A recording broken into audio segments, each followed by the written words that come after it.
아침에 기상 나팔 소리가 들렸어요. 기껏 제대했는데 다시 유격 훈련하는 꿈을 꿨어요. 군대에서 막 전역한 20대 남성이 꼭 한 번은 꾼다는 최악의 악몽. 다시 고3이 돼서 수능을 보러 가는 것보다 더 최악이라는 악몽. 그만큼 군대는 2번 가고 싶지는 않은 곳이라고 합니다. 그런데 지금 매일같이 언론을 장식하고 있는 추미애 법무부 장관 아들 관련 의혹이 바로 이 군대를 건드려요. 중령이 그랬다, 대위가 그랬다, 되게 복잡해 보이는데 사실 쟁점은 생각보다 간단합니다. 휴가 연장했는데 그 허락 누가 언제 해준 거야? 추 장관의 아들 서모 씨는 원래 2017년 6월 23일 복귀했어야 합니다. 그런데 이틀 뒤 25일 당직을 선 당직 사병 서 씨가 그날 내무반에 없었습니다. 그래서 전화를 했죠. 전화 내용은 이랬습니다. 어디냐? 집이다. 복귀해라. 알겠다. 그런데 통화가 끝나고 한 대위가 당직실로 찾아와서 이렇게 말했다는 겁니다.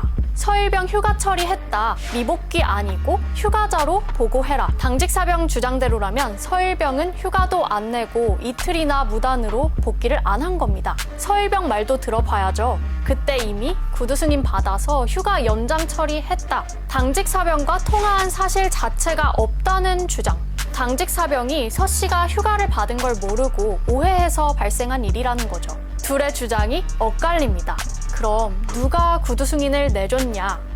적법하냐가 다음 퀘스천. 국방부는 지휘관 재량에 따라서 구두 승인을 하고 추후 명령을 내는 게 규정상으론 가능하다고 밝혔습니다.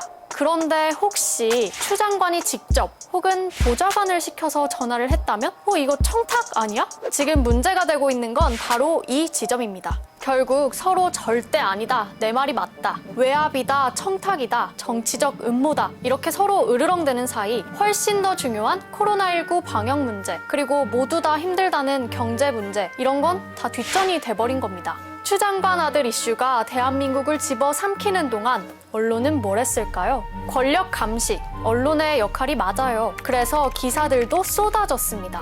그런데 문제는 그중에 중요한 팩트는 제대로 설명하지 않고 감정만 자극하는 기사들도 있다는 겁니다. 제목만 보면 추 장관 아들은 전화로 휴가 연장했는데 이 친구는 꼭 흑수저여서 감옥 간 것 같죠? 아니요. 기사를 보면 흑수저일병 A씨는 이미 군무이탈 전력이 있고 집행유예 기간에 저지른 재범이었어요. 또 이런 것도 있었어요. 여기선 서 씨의 특혜 휴가 논란을 두고 인국공 취업 준비생인 허모 씨의 말을 소개합니다. 하고 많은 청년들을 두고 하필 콕 집어서 공정성 이슈가 불거졌던 인국공 취준생의 말을 담겠다는 거죠. 의도성이 없었다고 말할 수 있을까요? 혹시 언론이 바라는 게 진실이 무엇인지 밝히는 게 아니라 끊이지 않는 논란은 아닐까요?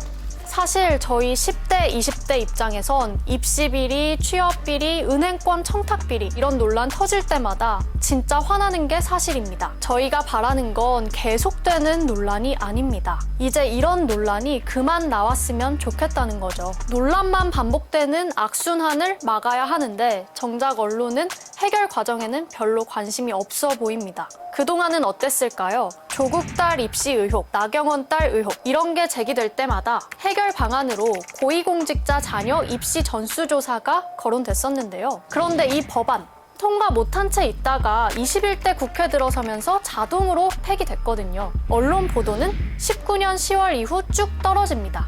추 장관 아들 관련 의혹 언론에서도 정치권에서도 아주 핫한 이슈죠. 그래서 아마도 당분간은 방송 헤드라인, 신문 일면을 뒤덮을 것 같아요. 그러니까 여러분, 일요일 밤 9시 40분 KBS 저널리즘 토크쇼 J에서 이 이슈 언론이 어떻게 다루고 있는지 살펴봅시다.